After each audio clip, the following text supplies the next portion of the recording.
Welcome to the Wikileaks press conference on the Central Intelligence Agency. On Tuesday, the 7th of March, Wikileaks began its new series of leaks on the Central Intelligence Agency, codenamed Vault 7.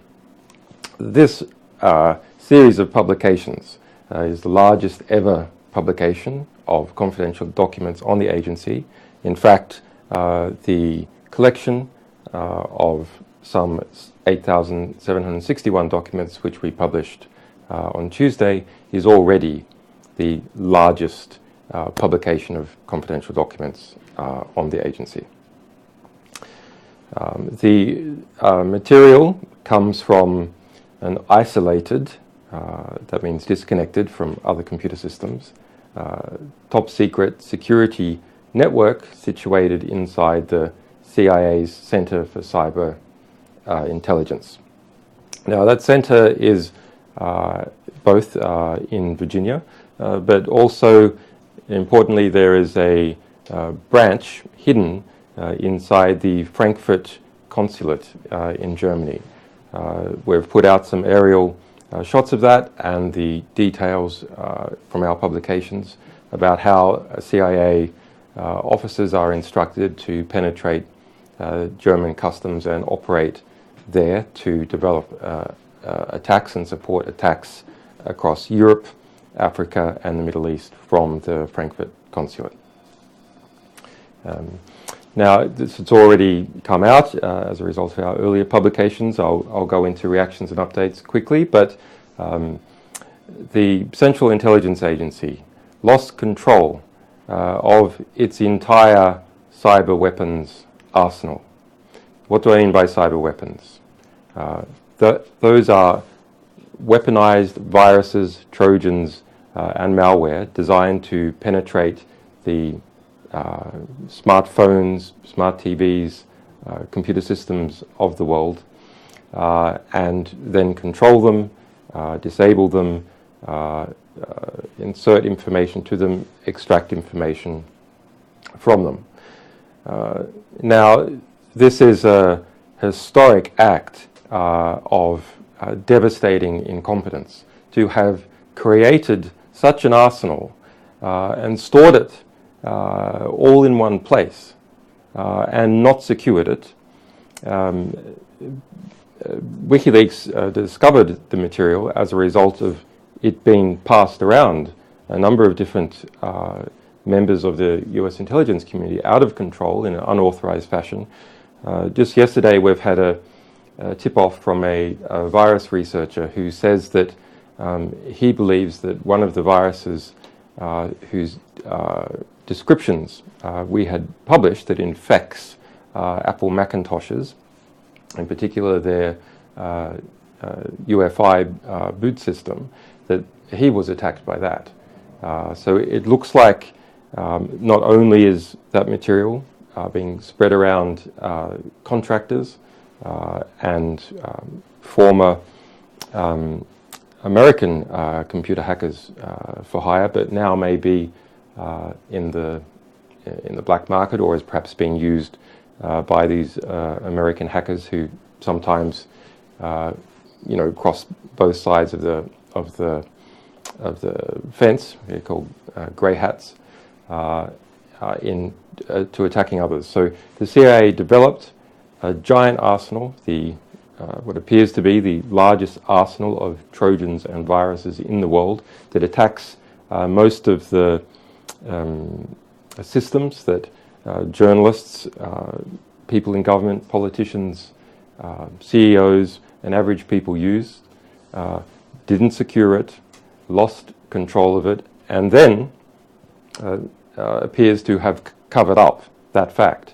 We see some press reportage, and we've detected some things as well, that the Central Intelligence Agency became aware within the last couple of months that it had lost that material, or that we had that material, and has not disclosed that to the public, at least, has not warned the public that those loose cyber weapons arsenal is out there, It's a very interesting question, I think, about who it is told in government and when.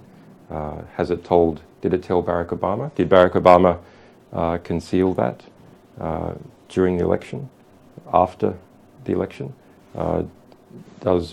Was President Donald Trump informed? And if so, why has the Central Intelligence Agency not acted with speed to come together with Apple, Microsoft, and other manufacturers to defend us all from its own weapon systems? Now, this brings into question the entire concept of cyber warfare, because it is our analysis, and stated also by many other experts, that it is impossible to keep effective control of cyber weapons. So what does that mean? Well, it means that if you build them, eventually you will lose them. They are just information. There's no barrier for them spreading across the world. They must be used on the internet. So they must be placed on the internet to be used. They must go to computers to infect them. And therefore, when that occurs, they can get out of control. And there's a very easy cover for any grey market operator, contractor, or rogue intelligence agent to take that material and start a company with it, start a consulting company, a hacker for hire company. Now, we're very fortunate in this case that our sources step forward to us so we can tell you what has been going on, and so the various manufacturers like Apple, Google, and so on can start to develop countermeasures. Now, some of those countermeasures have already been put in place according to the manufacturers in response to this. One or two virus companies also say that they have developed countermeasures. But others say that they need more information. Now, WikiLeaks has not published any cyber weapons themselves. We've published documents describing them. Why? It's fairly obvious. We don't want the journalists and people of the world and our sources being hacked using these weapons. But the problem is that with limited information about the details of how those cyber weapons operate, there is a limited ability to try and produce security fixes for iPhones, for Samsung TVs, for Android phones that are produced by Google, for Microsoft, and for Linux, because the exact technical details are not known. Now, WikiLeaks has a lot more information on what has been going on with the cyber weapons program. And so I want to announce today that after considering what we think is the best way to proceed and hearing these calls from some of the manufacturers, we have decided to work with them to give them some exclusive access to the additional technical details we have so that fixes can be developed and pushed out so people can be secured. And then once this material is effectively disarmed by us, by removing critical components, we will publish additional details about what has been occurring. Now, I want to draw attention to a statement that the president of Microsoft has put out. And this is something that we have been working on as well, and that a great many others have been calling for. So here is the quote. Just as the Fourth Geneva Convention has long protected civilians in times of war, we now need a digital Geneva Convention that will commit governments to protecting civilians from nation-state attacks in times of peace. And just as the Fourth Geneva Convention recognized that the protection of civilians required the active involvement of the Red Cross, protection against nation-state cyber attacks requires the active assistance of technology companies and companies like Wikileaks, which can provide information about these attacks. The tech sector plays a unique role in the as the internet's first responders, and we therefore should commit ourselves to a collective action which will make the internet a safer place, affirming our role as a neutral digital Switzerland that assists people all over the world to be secure. So now I will go on to some questions. First of all, and I confess this is one from me,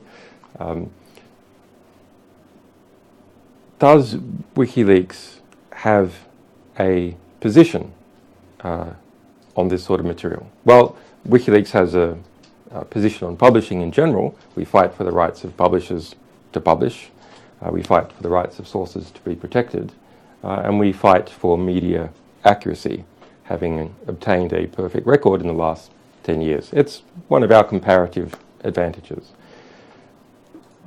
But otherwise, we don't have a position on particular issues that we're publishing about. But in this case, we do have a position.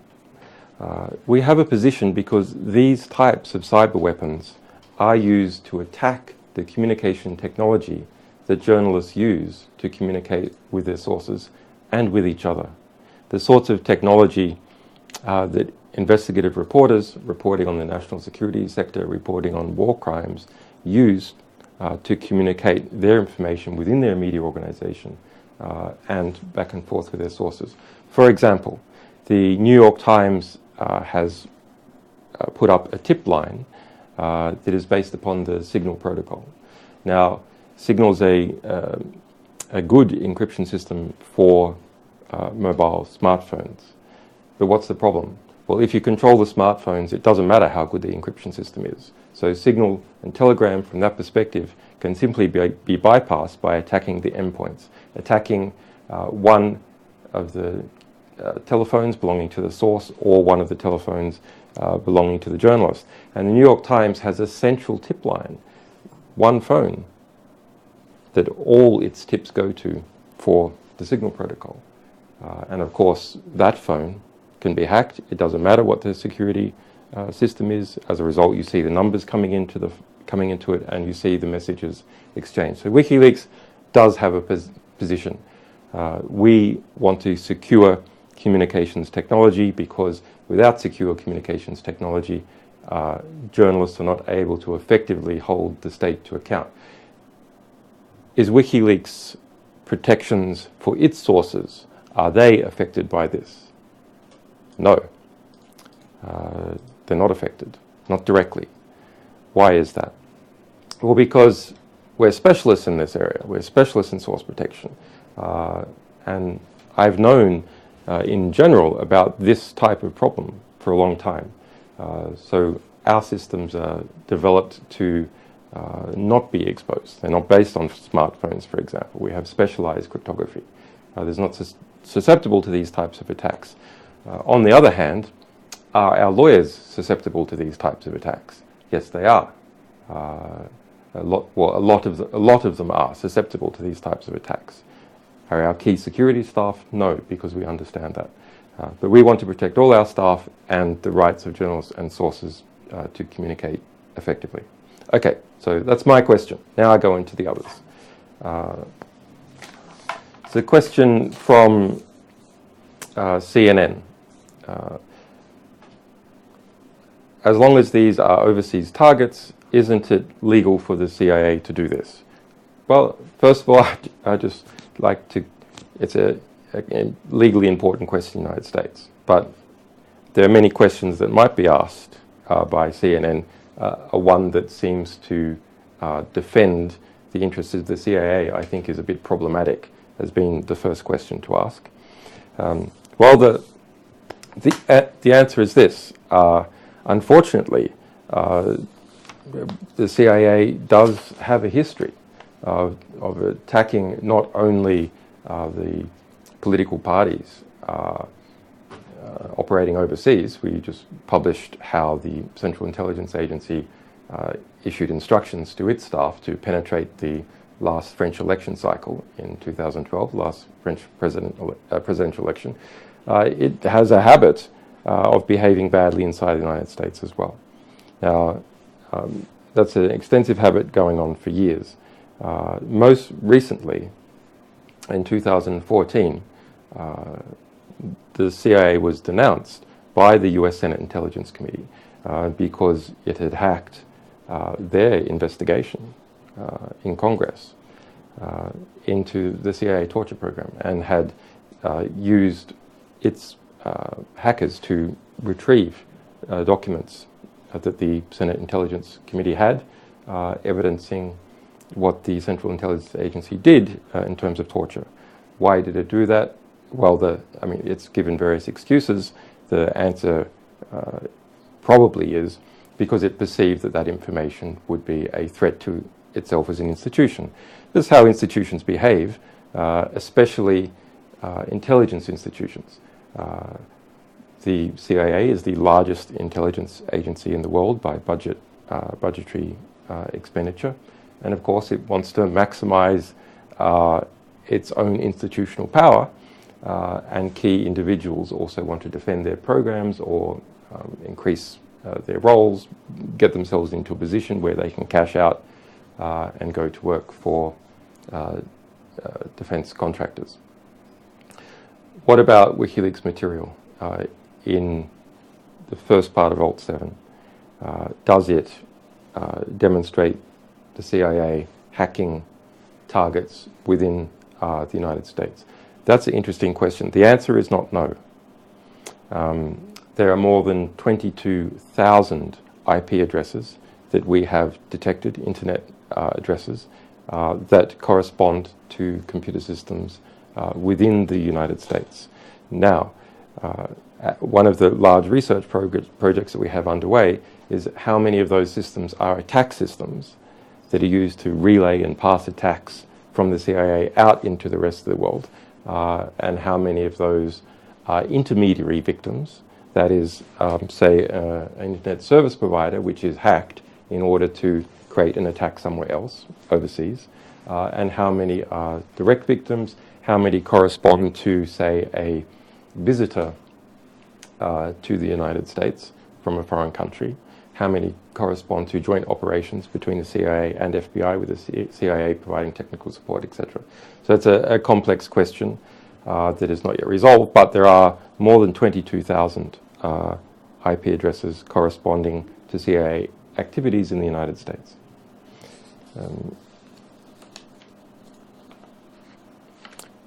A question, is there proof that the CIA are involved in internal struggle, leaking as opposed to something else? Well, we can't comment directly on sourcing.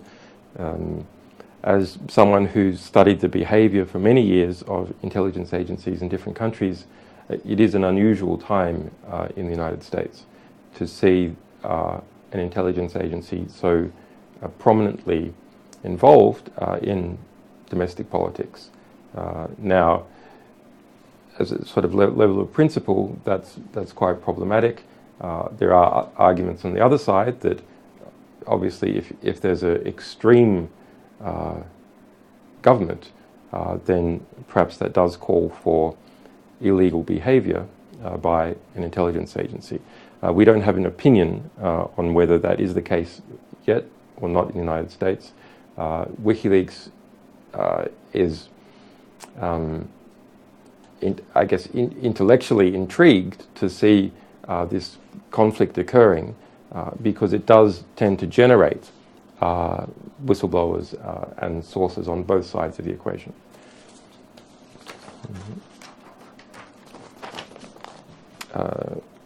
What are the implications for journalists and their sources? Well, I explained previously, these types of attack technology are used to penetrate the computers and phones that journalists use to communicate with each other and to communicate and protect their sources. I think that's an incredible problem. In response to the Edward Snowden disclosures and some others, much more encryption has been used by individual companies specializing in it, like Whisper Systems and like Telegram, but also included into Apple and Microsoft and other products. So that is fairly effective at hindering bulk interception, which is what the National Security Agency has been doing, passively taking all the information, say, that flows from Latin America to North America, or from North America to Europe.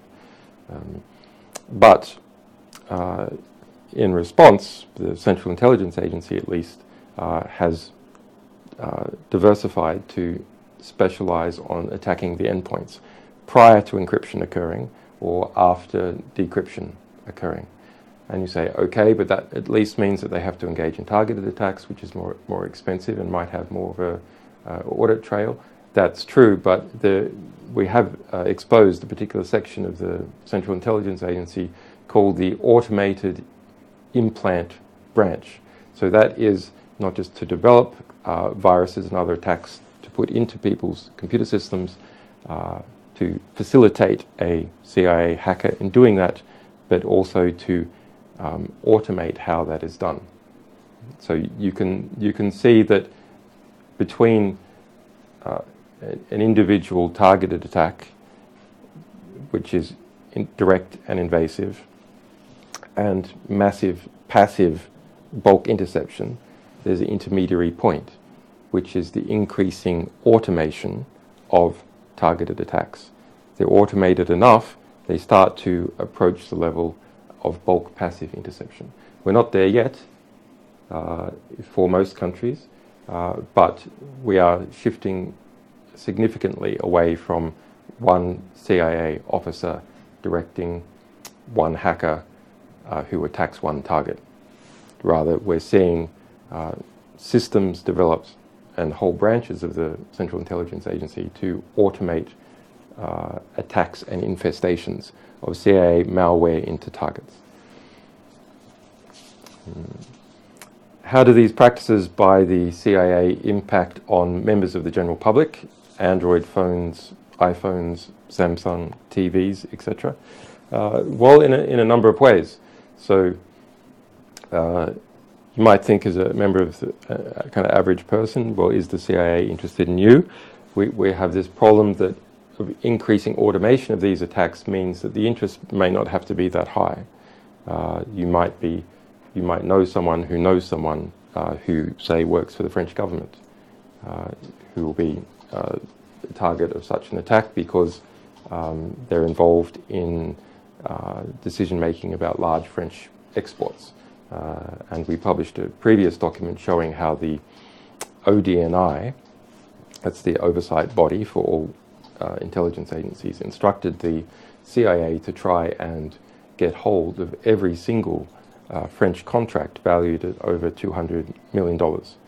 Similarly, in the information we revealed about CIA attacks on the French political parties, there was 2 instructions to try and determine whether French political parties would try and go for a more German-oriented economic policy of increasing exports. Now, presumably what's going on is that the Central Intelligence Agency and the ODNI, through who they tend to be involved in contracting, is close to organizations, say, like Boeing, and then wants to assist Boeing in unfair competition, say, against Airbus, which the French have a stake in. The question about redactions. Wikileaks has often stated that it only redacts in exceptional cases. Well, there's been a lot of false reportage about what our redaction policy is. Our redaction policy is essentially the same as the Freedom of Information Act, which is we don't redact unless there are important grounds to do so, and then we only do so for a limited period of time until those important grounds have elapsed. In this particular case, we redacted some 78,000 pieces of information for Vault 7 Part 1. That information corresponds, as I said before, to IP addresses of targets and attack machines. Well, why did we redact that? Well, because we're in this we want to investigate which ones are targets, which ones are attack machines, which ones were victims that were attacked to get a placehold to make another attack. And if we publish them all immediately, it'll be harder to create that investigation. What is the time period that these publications relate to? The time period is 2013 to 2016 for the Part 1 publication that we published on Tuesday. Other material in Vault 7 is also recent, and there is some older material. Interestingly, one of the key systems, attack systems developed by the Central Intelligence Agency, which affects multiple computer types at once, is called Hive. And if you look carefully, you will see that in our publications on Tuesday, there's a reference to Hive being first started more than a decade ago. So the CIA has been involved in this for quite a long period of time, gradually expanding its capacity as it managed to get budgetary and political preeminence over its chief bureaucratic and budgetary rival, the National Security Agency. So that's a very interesting story about the conflict between these two rival agencies over time, with the CIA budget that used to be smaller than the national security budget and is now something like 1.5 times the size of the national security budget. As a result, the CIA has been able to build its own drone air force and massively expand its hacking operation, so it doesn't need to ask the National Security Agency for favors. And of course, if you ask someone for a favor can be asked back, but also a lot of the operations that the CIA conducts are a bit questionable. For example, that operation conducted against the Senate Intelligence Committee. Now, if the CIA had no capacity of its own, it would have had to ask the National Security Agency to provide it with hackers to help it attack and try and take those CIA documents off Dianne Feinstein and her staff. Now, it wasn't able to, it didn't need to disclose that to the National Security Agency because it had the capacities to do it itself. And the National Security Agency, having been so prominent, especially after the Edward Snowden publications in 2013, has far more oversight and accountability for its digital operations than the Central Intelligence Agency does. It's a real question whether in practice there can be meaningful oversight. I don't think there can be. I think it's an illusion that there can be meaningful oversight, although one has to try, because you can't leave a regulatory ground unoccupied, because it will simply, the bureaucratic organization will simply expand into that regulatory ground and occupy it. So why can't the CIA's hacking operations be effectively regulated? Well, they're done in secret. It's arcane, complex technology. And look what has happened with the CIA loss of control over its entire cyber weapons arsenal. So if the CIA, which is certainly is highly motivated to try and keep control of its cyber weapons arsenal, if it can't even control its entire cyber weapons arsenal because information can flow without oversight, then what is the chance that it can control how that arsenal is used? It can't. There's absolutely nothing to stop a random CIA officer or contractor or liaison agent working for the British using that technology against whoever they like for whatever personal reasons they like. The technology is designed to be unaccountable. It's designed to be untraceable. It's designed to hide itself. It's designed to remove traces of its activity. It's designed to throw off people looking to see where there are fingerprints that might demonstrate who authored that technology. And that is done by collecting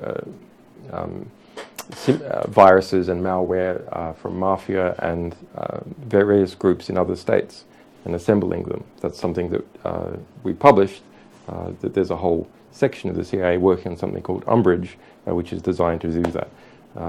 And we have quite a lot more material that talks about these attempts to throw off to throw off attribution, to discover who was really behind a particular cyber attack. Already, an antivirus expert has come forward to say that a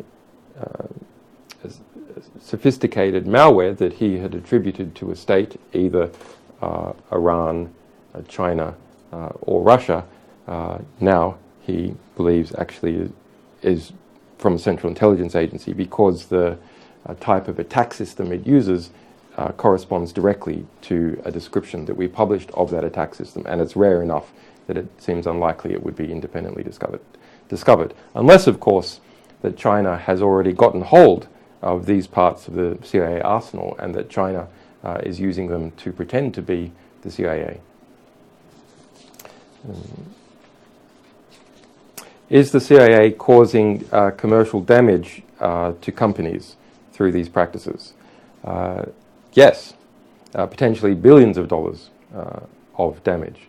Because if, say, you're in China, which is now the world's largest economy, and you run a company and you want to equip all your employees with particular phones or particular computers, do you trust that if you go and buy a Dell computer or a computer running Microsoft or an Apple phone, can you trust that it's not vulnerable to these CIA attacks?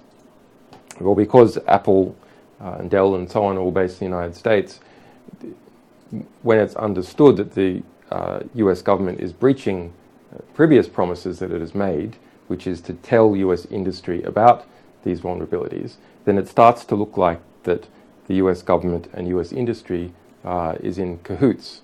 And then you can't trust any exports from the United States. So one report, just at the time of the Edward Snowden revelations, suggested that that practice by the National Security Agency of imperiling US industry would cost $40 billion in exports.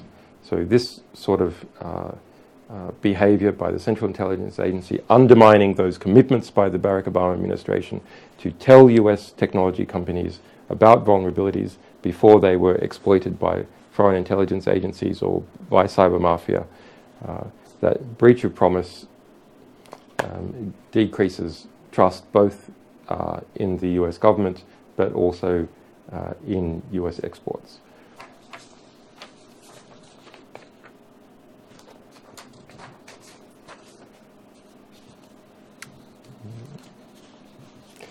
What is the role of the US consulate in Frankfurt?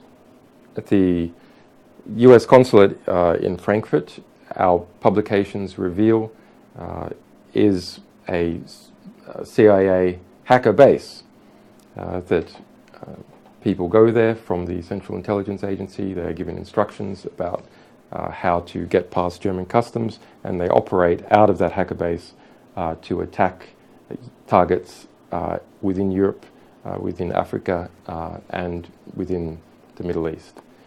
If you look at the consulate, that's quite remarkable. It's an enormous complex. There was something like 2,000 people working there. They're not all computer hackers. They're presumably other elements of the Central Intelligence Agency and some genuine consular work. But the German press is quite concerned about it, and the chief prosecutor of Germany, who corresponds in some ways to the US Attorney General, being an equivalent position. His name is Peter Frank, and he announced yesterday that the German government is conducting a preliminary investigation to see if it will launch a major probe into the activities being conducted out of that consulate, and also more broadly whether people in Germany are being attacked by the Central Intelligence Agency. I suppose that my analysis is, and it's borne out to a degree by our documents, is that, well, that consulate is in Schengen, so it's in the open border area of Europe. Once you're there, you can go out to 25 different countries, Italy, Switzerland, France, etc., and attack targets there. And you go, well, okay, but the Central Intelligence Agency hackers, why do they need to go into Europe at all physically? I mean, can't they just hack from Langley, Virginia? Well, they can hack some types of attacks from Langley, Virginia, maybe even the majority. But there's many other types of attacks that the CIA has developed, which involve getting physically close to someone or to their computer system, or slipping in very quickly a USB into, say, the French Ministry of Foreign Affairs or Export, and having that malware then go into the computer system, steal things, and pull it back onto the USB, and then walking off. So those types of proximal attacks require physical proximity. And so once you're in Schengen, once a CIA hacker is in a Schengen country, one of these 25 countries in Europe, they can transport themselves and their attacks to any one of the other 24 countries. That the Frankfurt and the Wiesbaden area has a history of supporting a number of different US bases, military bases, and bases that are used for intelligence activity. In fact, we published something a while ago that when I gave a talk in 2009 in Berlin, illicitly, a US military intelligence agency had come from one of these Wiesbaden bases and come down into Berlin, and that's the subject of a formal criminal complaint, because it violates the basing agreement, the agreement that Germany has with the United States. Okay, you can have some bases here, but they shouldn't be used to attack people in Germany.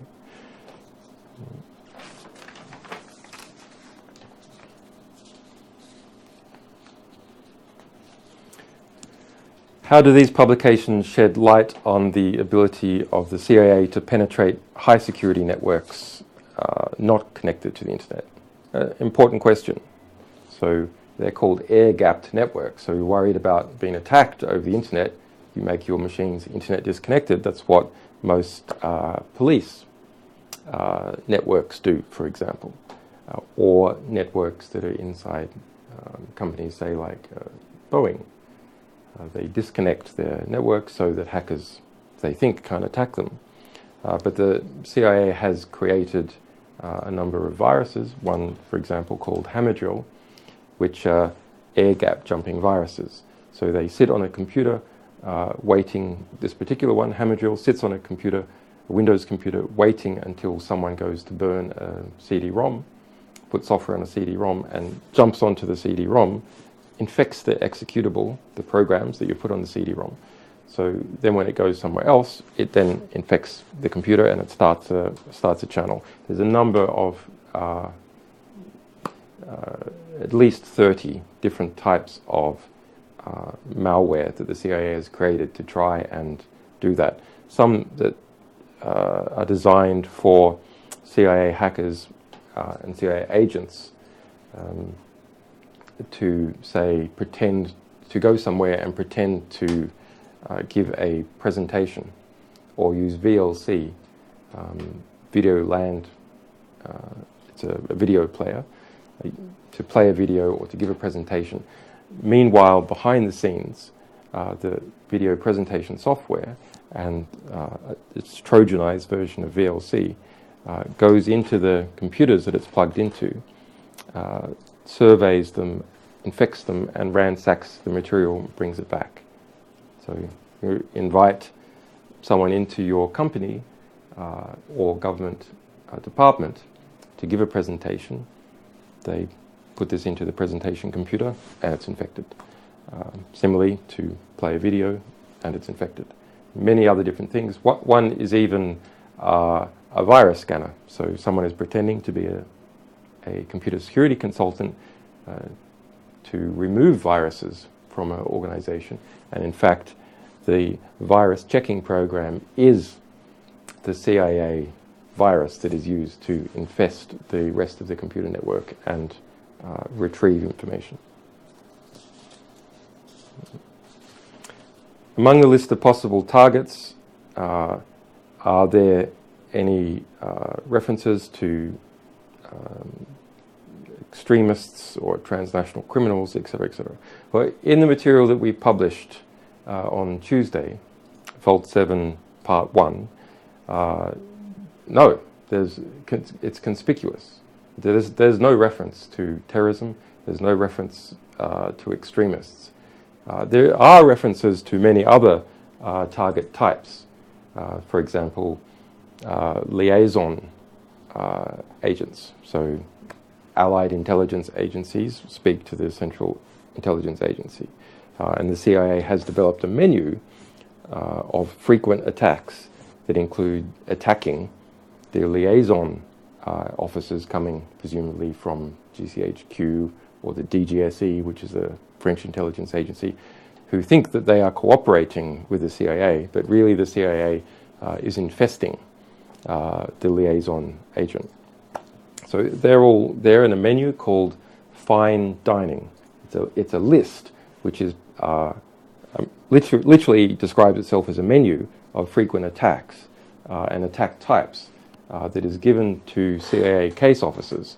And they say, yeah, I want to attack and infest some agent that I control, liaison, someone working for a foreign government department, etc. But what is not there is any reference to terrorists, any reference to extremists. And that actually shouldn't be a surprise to anyone. No one who studies the intelligence world, that's a surprise to, because even if you just look at the budgets that came out in 2013 for the US intelligence black budget, you don't see anything like the majority of the budget going towards extremism, even though there are very strong political reasons to try and couch any operation in countering terrorism or countering extremism to get more money. But despite that political pressure, something like a third of the entire US intelligence budget is described as countering various forms of extremism. And the overwhelming majority is not, but particularly for the CIA, the vast majority of expenditure and attack types are geopolitical. They're about, similar to the information we revealed about CIA attacking the French election cycle, understanding who could be pals with the CIA, who could help out their institution in one way or another. So, for example, you spy on Airbus. That information you then pass to the US Chamber of Commerce, amongst others, which is listed in the material. And the US Chamber of Commerce can then adjust what it is doing in order to assist Boeing. And these companies are closely connected to each other. It's not even about what is the policy that can help US industry the most or boost the US economy the most. It's about which elements of the US economy and or related intelligence organizations in the United States and outside the United States are best able to ask for favors because they have proximity. They have interpersonal proximity or they have institutional proximity.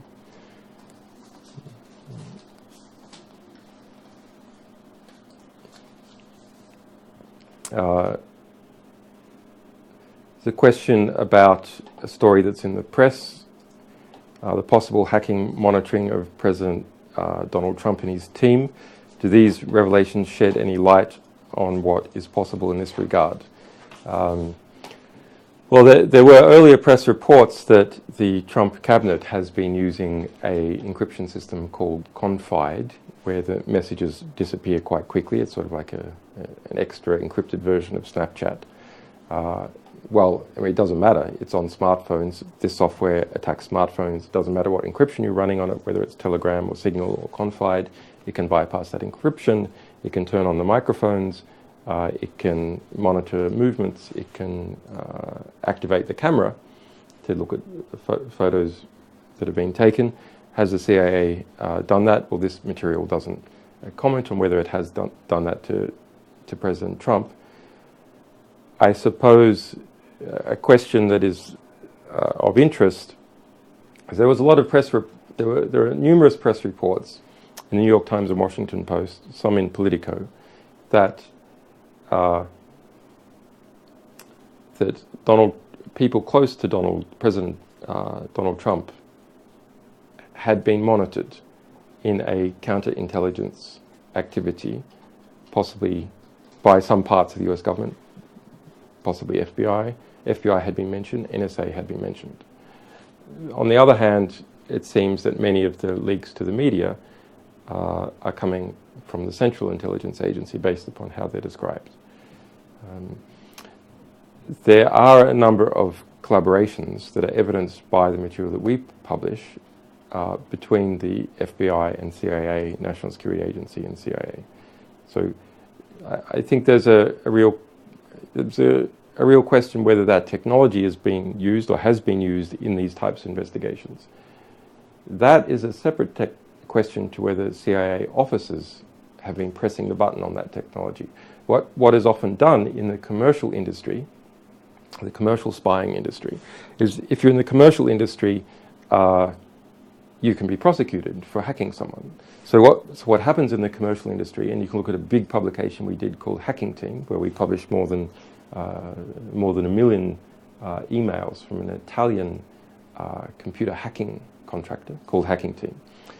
It sets up attack sites and it writes the software, and then it helps configure it for a hacking attack, and then it gives the people that they've sold it to in a government department, intelligence agency, police service, the ability to press the button.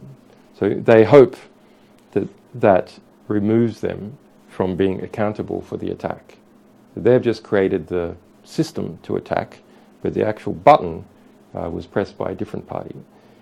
So that's obviously a possibility in the United States in relation to a number of different attacks. Publications don't say anything directly about the president and cabinet, but that is a general phenomenon of people creating attack systems and facilitating an attack in some way, but being careful about the legalities of actually pressing the button.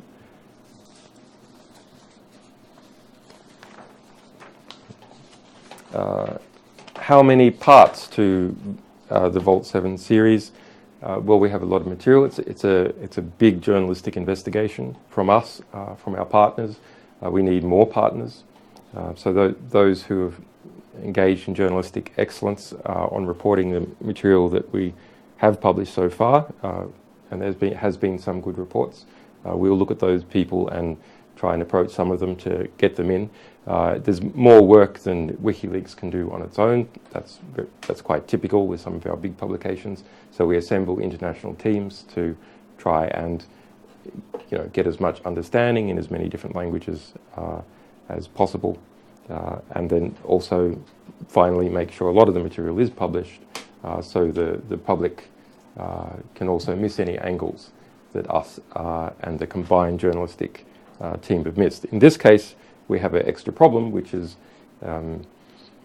that we have quite a lot of exploits.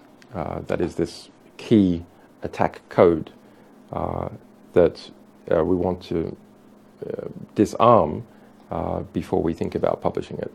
And to have that discussion, we're going to work with some of these manufacturers that have called for it to try and get those antidotes out there before we publish more information that can give clues to cyber mafia or other intelligence agencies on how to do this. There is a fair criticism, I think, of that methodology, and we'll watch it closely, which is that the CIA was so careless to produce this material, this enormous cyber weapons arsenal, and lose control of it at least once, and then it has spread. So does the various cyber mafia already have it? Do foreign intelligence agencies already have it? Well, I think that's a serious question. They weren't securing it very well. So it's quite possible that numerous people could have it. Also, it has spread, or appears to have spread, within a number of individuals within the US intelligence community. So how much more will it spread? I think it's quite hard to control. Even if Wikileaks doesn't publish any of these cyber weapons, I think it is quite hard to stop the spread elsewhere, which might have already occurred. So therefore, what you want is the fastest possible antidotes. And for that to occur, the fastest way, of course, is to just publish everything. But at the moment, we're watching to see whether there is a spread, analyze what we have, work with some of the manufacturers to create antidotes to these weapons. Another question: why is WikiLeaks focusing only on problems from the United States? Well, that's not true. It's we've published just in the last few months very significant collections of materials from Germany, from Turkey. In fact, in response to our Turkish publications, the Turkish government put 7 Turkish journalists who had reported on our publications into prison. A very serious situation. One of those Turkish journalists is fortunate enough that he was a foreign correspondent for Die Zeit, which is a German newspaper, and so he's getting a bit of support from Germany, but the other 6 are in a serious situation, completely outrageous that they're simply reporting on what we published. And the Turkish government, Erdogan's government, has abused concerns about the coup that occurred a few months ago to crack down on reporting about corruption. In this case, the emails that were from Erdogan's son-in-law, who was the Minister for Energy, and that's what we published. You can look them up, Barat's box. On Russia and China, we have published hundreds of thousands of things. Most of them are critical. About 80% are critical, and more than 2.3 million from the Syrian government, including Bashar al-Assad's personal emails. So all cultures tend to just look at themselves and speak to themselves. They speak their own language, and they're aware of themselves and what other people say about them or what's been published about their culture. When it's published about another culture or another country, they don't pay attention. But of course, people raise this for distracting reasons, to try and question the messenger, because the content itself is so powerful. Okay, that's it. Let me just break. I'll just break for about 3 minutes and see if any other questions that are really important have come in, and if so, I might answer them.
G'day, my name's Julian Assange. Welcome back to the Wikileaks press conference. We have found some other questions from Fox, CBS, ABC, and another journalist. We're not sure where they're from. We'll start first of all with CBS. Jeff Peggs asks, why did you release the documents on Tuesday? Can you comment on the timing? We have a description of the timing in the frequently asked questions. It was as soon as we were ready, that it wasn't the weekend anymore. Those were the only factors involved. Interestingly, the administration says it's going to prepare some response on cyber war. Not sure exactly when that is. They said that within 30 days. I think the 30 days might have already relapsed, but it didn't play a part in our timing. Nothing else played a part in our timing. Just it's quite a, you can imagine it's quite a difficult effort to pull this kind of thing together. There has been also a number of attacks on our lawyers and on even this the various forms of streaming hardware that we use to create these press conferences. Our secure systems are all fine, but the streaming system is insecure because it's for the public. It went down, and we have some workarounds for some parts. I'm not sure if some of the other glitches that you've seen today have anything to do with that. Probably not. They're probably just glitches. But what occurred on Tuesday was much more serious. But to be fair, I mean, we're publishing an epic scoop on the CIA, the biggest in its history. They deserve to have a little bit of comeback. Okay, Brian Ross from ABC. Mr. Assange, have you ever been paid by the Russian government or state-funded outlet RT? The answer is no, but quite interesting to see that ABC taking that line. This is the largest publication of Central Intelligence Agency documents. Number one, enormous journalistic scoop about all sorts of things that affect journalists and almost every individual within the United States and in many other countries, about in some sense, the future of what it means to be a state. Where is the border between one state and another? Borders are created by sea and land, but borders are also created by one army meeting another army and then making a truce. That's where borders come from. On the internet, there's no borders. And if there's something like the use of force, it's a very interesting question as to how much state computer hacking is like a use of force. In some ways it isn't, in some ways it is. Then obviously borders start to become pretty mushy. So enormously interesting, but instead here we have a pretty sad question trying to divert from this epic publication to, something else. Hilary Vaughan from Fox. How long do you anticipate it will help tech companies to issue fixes or secure devices? What is the time frame? That's a very important question. My experience as a computer security guy, which is what I used to be in my previous profession, well, some of those fixes will be fast, ones that just affect a little part of the system. It's a little part that you can make a hole in and go through, but the fix is just plugging this little hole, tweaking a little, distributing it, testing it, distributing it. Those can be issued potentially in just 2 or 3 days. Problems that affect more critical aspects of a computer code that's in a telephone or a TV or somewhere else, some of them can take a lot longer to fix. And for some systems, like Android with many manufacturers, possibly like those Samsung TVs, there is no automatic update to the system, so people have to manually try and pull something in. So that means the only people who are aware of it can fix the problem. If you're not aware of it, the problem is not fixed. But that question journalists should be asking of the various manufacturers involved. It is an important question, as important to put pressure on those companies to make it basically to make security something that the market cares about, and they'll respond, and they are to a degree already responding. If they can get away with it, they'll say nothing. That's what Google did initially, was to just say nothing at all, hoping perhaps that maybe people wouldn't discuss it, because Android is significantly more insecure than iOS, which is the software that's used on iPhone. Both of them have severe problems that are described in these CIA documents that were published, but iPhone has slightly less. Another journalist says, is it clear which countries were among the targets of the program? Partly. We have a lot of records in this Part 1 material, a lot more in the others that we're still studying, that reveals tens of thousands of targets. So yes, many of the targets are revealed, but many are also not. And that's to do with how the CIA splits up its different sections and branches. Some of the operational branches only within that branch, and it can be quite closely held, do they know what the targets are. In other cases, there's collaboration between branches and support of one branch to another, and the information about targets can spread further, but as we have already stated, there's more than 22,000 just in this initial batch of material. IP addresses that correspond to the United States. It's not clear which are attack infrastructure, intermediary victims or targets, but there's also, as we've stated, numerous attacks on Europe and Latin America, including Brazil, including Ecuador, and we're still assessing which parts of those governments and individuals have been attacked. But Brazil and Ecuador are not really known for their extremists. Okay, that's it. Thanks, guys. Bye-bye.